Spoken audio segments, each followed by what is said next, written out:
choisi une version libre de droit, mais j'en ai entendu parler encore et encore et encore dans des séries, dans des films, sur BookTok, sur Insta, etc. C'est le livre préféré de plein de gens et genre je me demande mais comment ça se fait étant donné que le livre il a 200 ans quoi, comment ça se fait. Et bah on va commencer cette lecture ensemble, donc il n'y aura que ma voix pendant cette vidéo comme dans les anciennes lectures chuchotées. Si c'est ce que tu aimes, mets tes écouteurs, installe-toi tranquillement. Si tu veux écouter l'histoire, bon courage, dans le sens où c'est dur de se concentrer avec de l'ASMR, mais si tu veux juste t'endormir, juste chill, détends-toi, relaxe-toi et tout va très bien se passer. Du coup, j'ai ma petite liseuse pour plus de facilité, on va mettre en mode sombre et on va commencer tout de suite. Ça m'a fait trop manquer de faire des vidéos comme ça, j'aime trop. Chapitre 1. C'est une vérité universellement reconnue qu'un célibataire pourvu d'une belle fortune doit être en quête d'une épouse. Si secret que puissent être les sentiments ou les visées d'un homme lorsqu'il s'installe quelque part, cette vérité est tellement ancrée dans l'esprit des familles des environs qu'elle voit en lui la propriété légitime de l'une ou l'autre de leur fille.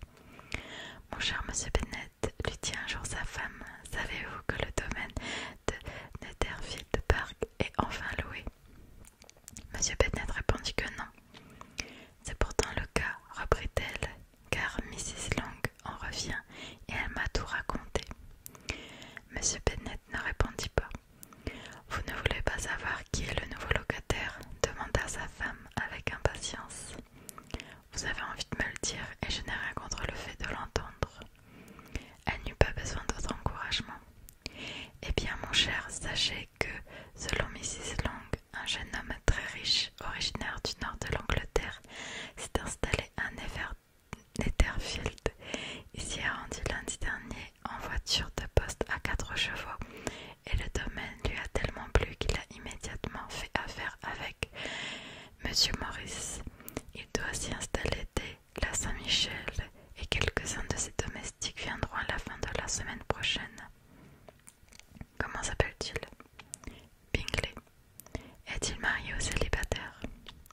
Oh, il est célibataire, mon cher, cela ne fait aucun doute. Un jeune homme seul et fortuné, 4 ou 5 000 livres de rente annuelle. Quelle aubaine pour nos filles! Ah bon, en quoi cela peut-il les concerner? Mon cher monsieur Bennet, répondit sa femme, ce que vous pouvez être pénible, sachez que je pense à lui faire épouser l'une d'entre elles. Est-ce là son intention en venant s'établir ici? Son intention? Comment peut-on dire pareille bêtise?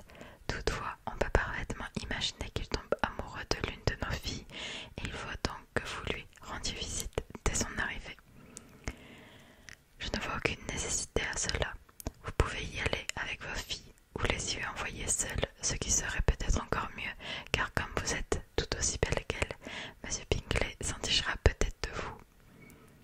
Vous me flattez, mon cher. J'ai certainement eu quelques attraits autrefois, mais aujourd'hui je ne prétends plus à rien de très extraordinaire. Quand une femme a 5 filles à marier, elle n'a plus à songer à sa propre beauté. Dans ces cas-là, il est rare qu'une femme ait encore de beaux restes. Quoi qu'il en soit, mon cher, il va falloir que vous alliez voir monsieur Bingley quand il habitera près de chez nous. C'est là plus que je ne peux promettre, je vous assure. Pensez donc un peu à vos filles. Voyez quel beau parti ce serait pour l'une d'elles. C'est là la seule raison pour laquelle Sir William et Lady Lucas ont prévu de lui rendre visite dès son arrivée, car, en général, ils ne vont jamais voir les nouveaux venus. Il vous faut y aller aussi, sans quoi nous ne pourrons pas lui rendre visite. Vous faites sans doute trop de façons. Je ne doute pas que M. Bingley sera ravi de vous voir et je lui ferai parvenir un billet par votre entremise pour l'assurer que je lui donne la permission d'épouser celle de mes filles qui lui plaira le plus, même si je me sens obligée de lui recommander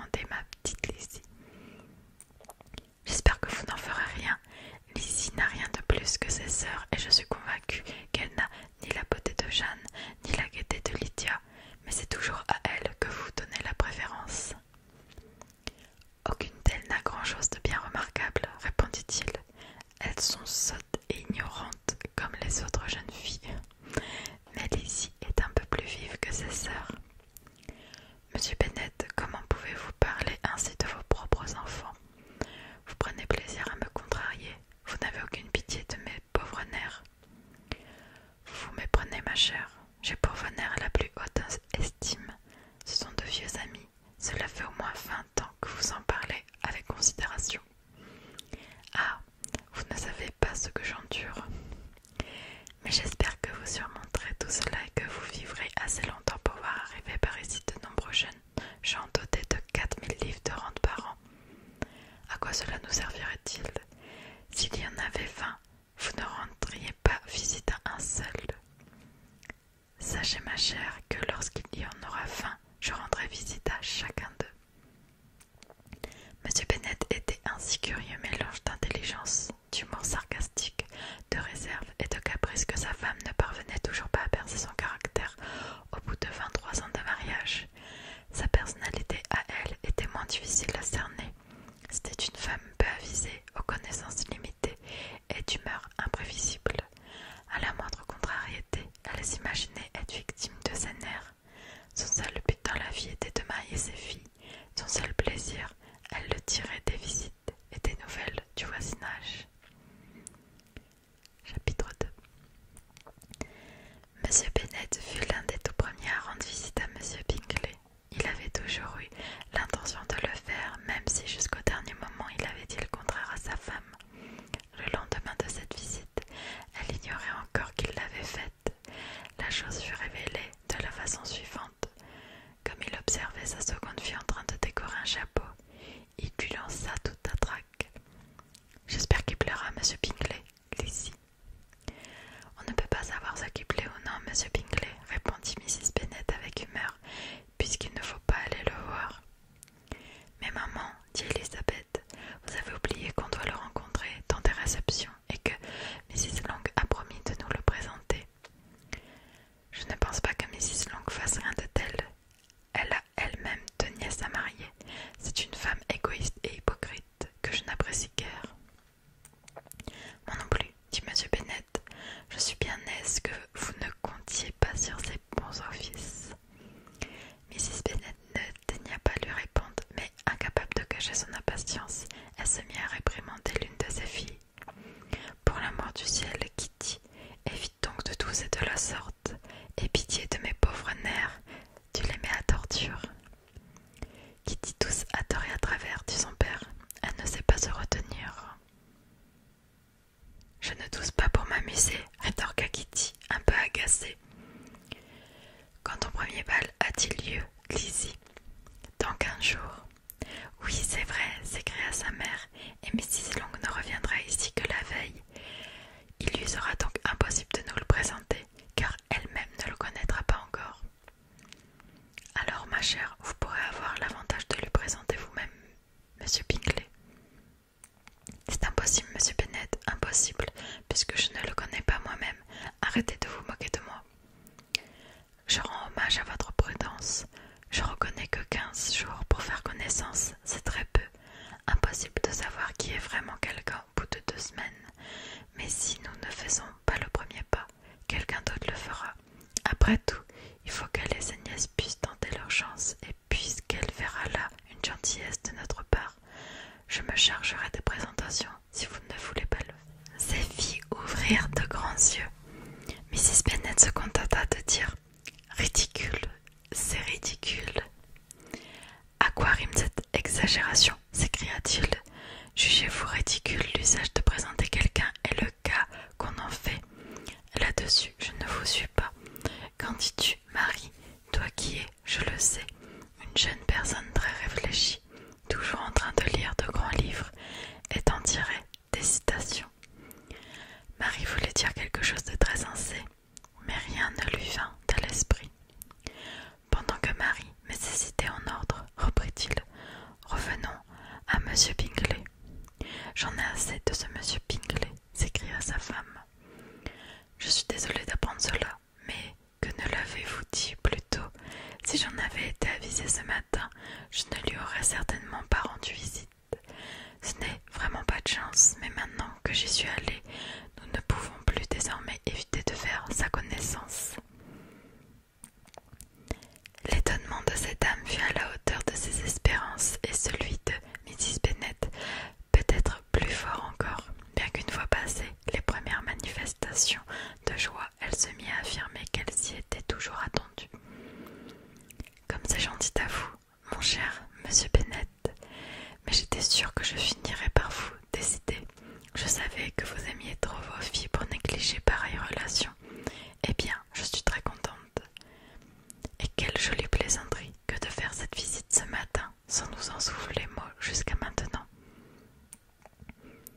À présent, Kitty, tu peux tousser tant que tu voudras, dit monsieur Bennet, tout en quittant la pièce, las des effusions de sa femme.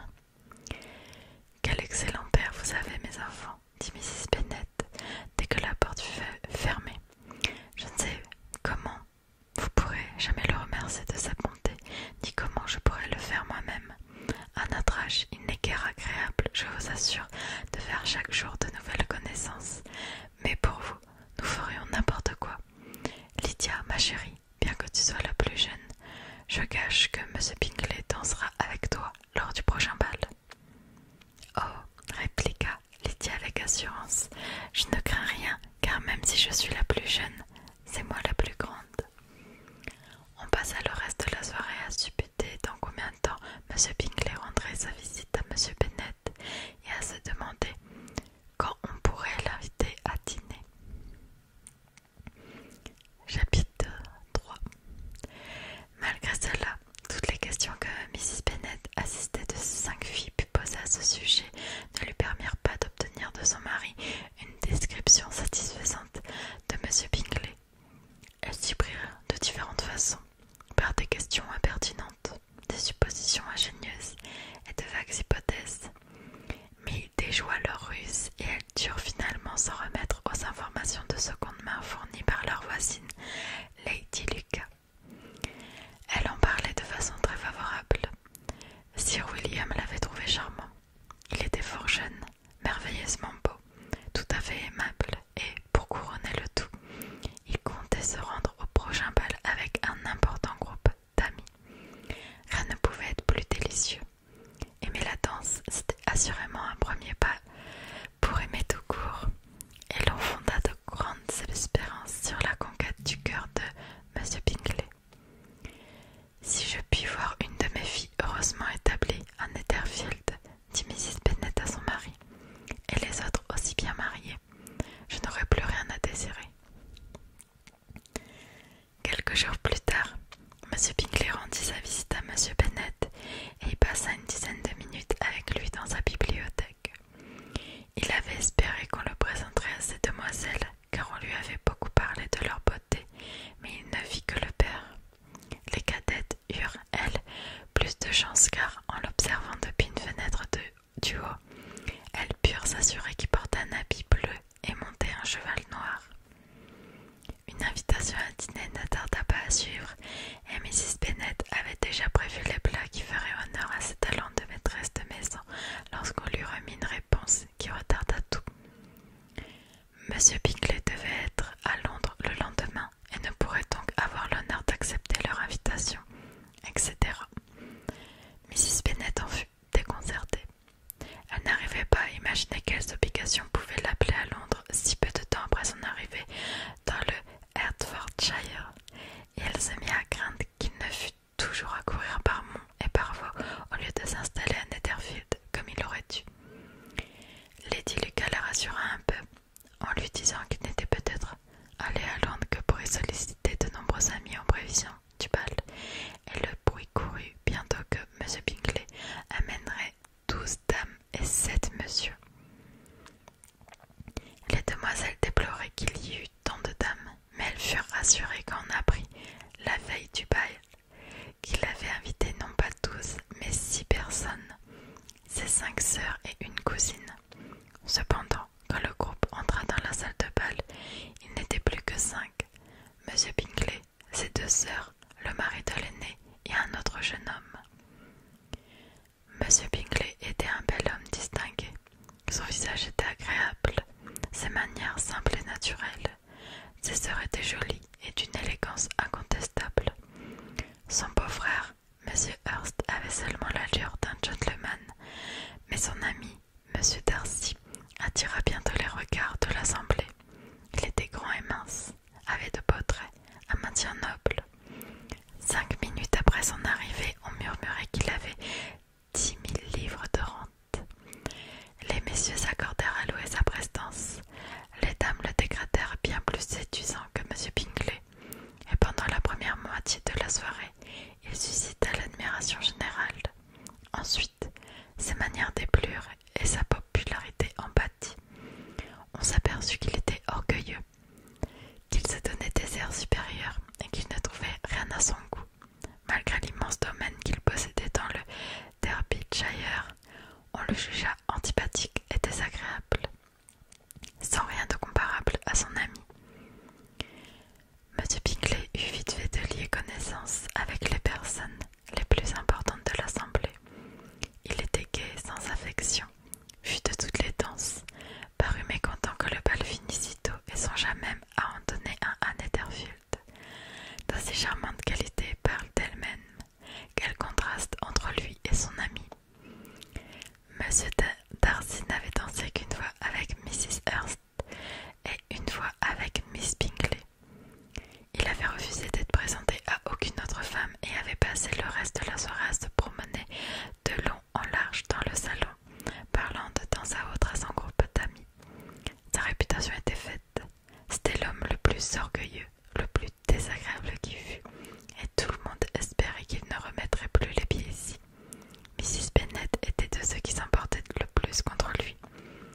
Le dégoût qu'elle éprouvait pour son comportement se mua en ressentiment personnel exacerbé par la muflerie dont il avait fait preuve envers l'une de ses filles. Le petit nombre de cavaliers avait obligé Elizabeth Bennet à rester assise pendant 2 danses, et durant ce temps, M. Darcy était posté suffisamment proche d'elle pour qu'elle pût surprendre une conversation entre lui et M. Bingley, qui avait quitté la piste quelques instants pour prester son ami de les rejoindre.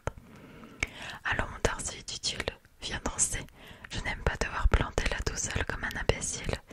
Tu ferais mieux de te joindre à nous. » « Certainement pas. Tu sais bien combien je déteste ça, sauf quand je connais bien ma cavalière. Dans une assemblée comme celle-ci, ce serait un supplice. Tes sœurs sont déjà prises, et je ne vois ici aucune femme avec qui ce ne serait pas mortel. Jamais je ne serai aussi difficile que toi, c'est impossible, s'écria Bingley. Je t'assure que je n'ai jamais rencontré dans ma vie autant de jolies femmes, et plusieurs d'entre elles sont d'une rare beauté. Toi, tu danses avec la seule jolie femme qu'il y ait ici, dit M. Darcy en regardant l'aînée des demoiselles Bennet. Oh, c'est la plus belle créature que j'ai jamais vue, mais il y a là une de ses sœurs qui est assise juste derrière toi. Elle est charmante et je la crois aussi très agréable. Permets-moi que je demande à ma cavalière de te présenter. Laquelle veux-tu dire? S'étant retourné, il considéra un instant Elisabeth, puis, après avoir son regard, il détourna le sien avant de répondre froidement. Elle n'est pas mal, mais pas assez belle pour me tenter, et pour l'heure je ne suis pas d'humeur à m'occuper de celles qui font tapisserie. Tu perds ton temps avec moi, tu ferais mieux d'aller retrouver le beau sourire de ta cavalière. M. Bingley suivit son conseil. M. Darcy gagna l'autre bout de la pièce et Elisabeth resta à sa place, animée de sentiments peu amènes à son égard. Elle raconta cependant avec beaucoup d'entrain à ses amis ce qu'elle venait d'entendre. Douée d'un caractère vif et enjoué, elle adorait se moquer des gens. La soirée se déroula agréablement pour la famille Bennet. La mère avait pu voir sa fille aînée admirée par les gens de Netherfield. M. Bingley avait fait danser à 2 reprises et ses sœurs lui avaient prêté une certaine attention. Jane en éprouvait autant de plaisir que sa mère, mais elle le montrait moins. Elisabeth partageait le bonheur de Jane.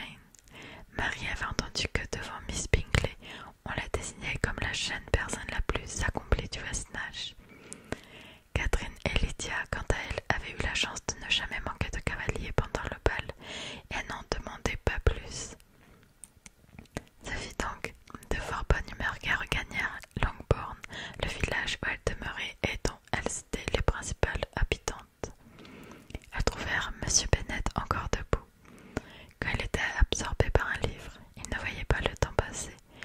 Mais cette fois, il était assez curieux de connaître les détails d'une soirée qui avait suscité d'aussi belles attentes. Il avait espéré que les vues de sa femme sur cet étranger seraient déçues, mais s'aperçut vite qu'elle avait un tout autre récit à lui faire. « Ah, mon cher monsieur Bennet, dit-elle en entrant, la soirée fut délicieuse et le bal parfaitement réussi. J'aurais aimé que vous y assistiez. » Jane a eu du succès comme personne. Tout le monde l'a complimenté sur sa mine et M. Bingley, qui l'a trouvée très belle, l'a fait danser à 2 reprises. Rendez-vous compte, mon cher, il a dansé 2 fois avec elle et c'est la seule demoiselle à qui il est demandé de danser une seconde fois. D'abord, il avait demandé à Miss Lucas et j'étais contrariée de le voir ainsi auprès d'elle. Vous ne pouvez pas savoir. Mais il ne l'a pas du tout trouvée séduisante. Personne ne la trouve belle en réalité, vous savez. Et alors que Jane passait devant lui pour aller danser, il apparut être sous le charme. Il a donc demandé qui elle était, s'est fait présenter à elle et l'a retenue pour les 2 danses suivantes. Ensuite, il en a dansé 2 avec Miss King, puis 2 avec Maria Lucas, puis 2 encore avec Jane, puis 2 avec Lizzie, et il a terminé avec la boulangère. S'il avait eu la moindre compassion pour moi, s'écria le mari avec impatience, il n'aurait pas tant dansé. Pour l'amour de Dieu, ne me parlez plus de ces cavalières. Ah, j'aurais voulu qu'il se fît une entorse dès la première danse. Mais voyons, poursuivit Mrs. Bennet, il m'a vraiment conquise. Il est si beau, et ses sœurs sont charmantes. Je n'ai jamais vu de toilette si élégante. Je dois dire que la dentelle qui ornait la robe de Mrs. Hurst. Elle fut alors interrompue de nouveau. M. Bennet se refusait à entendre parler chiffon. Sa femme dut donc trouver un autre sujet de conversation et raconta d'une manière acerbe et quelque peu exagérée la conduite grossière de M. Darcy. Mais je peux vous assurer, ajouta-t-elle, que Lizzie ne perd rien à ne pas être à son goût, car c'est un homme tout à fait désagréable, déplaisant, et qui ne vaut pas la peine qu'on cherche à lui plaire. Il a tant de morgue et de suffisance qu'il en est insupportable. Il marchait de ça, de là, totalement imbu de lui-même, pas assez belle pour danser avec lui. J'aurais voulu que vous fussiez là, mon cher, vous lui auriez rabattu son caquet. Cet homme, je le déteste tout à fait. On va s'arrêter là pour ce soir. C'était plus compliqué à lire que ce que j'ai l'habitude de lire, étant donné que, vu que c'est un ancien livre, même si la traduction a été faite d'une façon plus simplifiée, on va dire, eh bien, c'est écrit d'une façon totalement différente de ce dont on a l'habitude de lire. Je me suis déjà fait spoiler quelques fois. Je sais que M. Darcy il joue un rôle important, mais je ne sais pas du tout de quoi ça parle. Donc j'ai hâte de découvrir ça ensemble. Ce sera notre petite lecture du moment.